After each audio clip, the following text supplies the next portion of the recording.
Hey, what's going on, guys? Welcome back to the channel. I'm in here hanging out with Casper here at Everglades Outpost in Homestead, Florida. And today I am shooting by myself. A lot of times I have George help me on the camera work, but today I'm just shooting all kind of selfie style right here. And it's a little cloudy, and so probably the video quality isn't the best of what I'm getting at. So I apologize about that, but you know, doing what I can on my own. Now, I just finished up doing some of my underwater gator tours with Casper here, and I had an interesting concept I was discussing with my tour people. So one of them had asked, you know, like, well, doesn't he act like a dog in a lot of ways? And basically, we kind of kept on circling back to this idea that he acts like a dog, or, you know, his similarities with a dog and things like this. And what we kind of ended up discussing is just the idea that most people don't work with wild animals, right? Most people, all their experience with animals are going to be with domesticated animals, okay? Cats, dogs, horses, things like this, okay?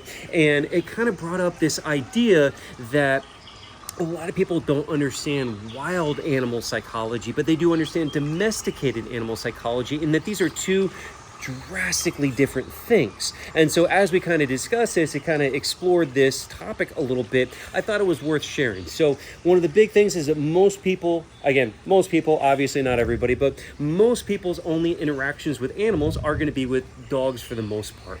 And what people don't realize is that dogs don't exist in nature. So dogs are a domesticated animal. And what I mean by they don't exist in nature is that domestication, I did a video on this before, but just to kind of recap, domestication is a process whereby humans breed an animal, a species, for sometimes thousands of years or thousands of generations, and we selectively breed them for traits that we want. So in dogs, imagine taking a wolf and then turning it into something like a pug, okay? So this domestication process removes a lot of the natural wild instincts, survival instincts that the animal has, and will also physically change the animal's appearance oftentimes as well. So again, look at dogs, look at, you know, any kind of normal dog breed, and then look at a wolf, you know, things like that. So this domestication process, though, it does remove a lot of the wild instincts, and it makes those animals reliant upon the people that take care of them often,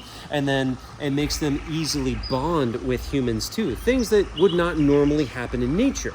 And so when we're talking about like Casper here, everybody's like, oh, he's just like a dog, or why doesn't he bond with you like a dog? And how I'm so adamant to explain to people that he doesn't love me and he doesn't bond with me like a dog does.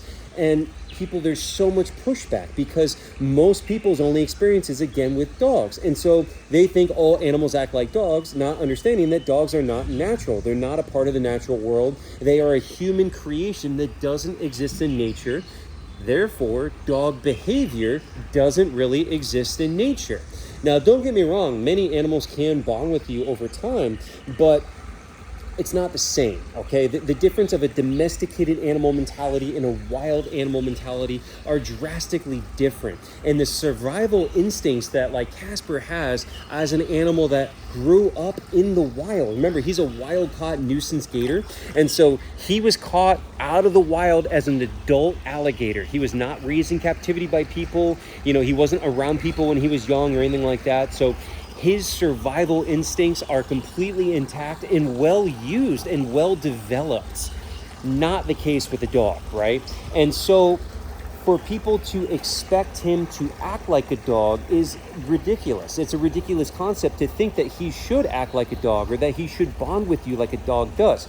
Now, of course, we're going to think that way because, again, most people, you know, all their experience is with these domestic animals, and so they think that that's how animals act, not realizing that it is an artificial behavior created by people. And so you should never expect a wild animal to act like a dog does or to think like a dog does, right? And that's why when I'm talking about like him, I really emphasize that, like, if I'm in here right now and a branch fell from this tree, hit me in the head, and I was like, I knocked out, he will immediately consume me. Okay, like immediately without hesitation. And he would do that to another alligator too, even if it's his mate. You know, I've talked about this story many times of the one time that I saw a female alligator have a seizure and the male alligator immediately went to move to eat her, okay?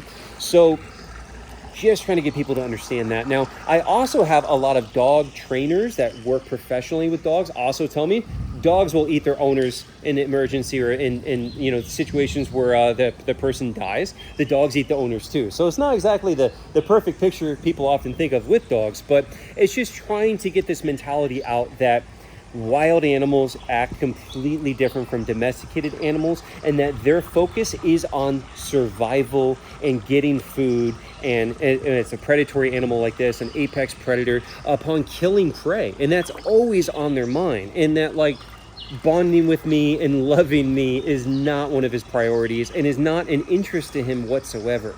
And I know I talk about this all the time, but just the more I talk to people, the more I read the comments, the more I just really see how people, they just don't get it, because they're thinking like it's like a dog, you know, and it's just not. It's an alligator, not a Labrador. That's like one of my catchphrases at this point. So I just really like to try to emphasize that the best that I can, and just that, I guess, I really struggle through trying to explain this to people. I struggle to find the right words to really convey it, but that, like, in this situation, well, if he's focused on like getting food and surviving, why isn't he attacking you right now?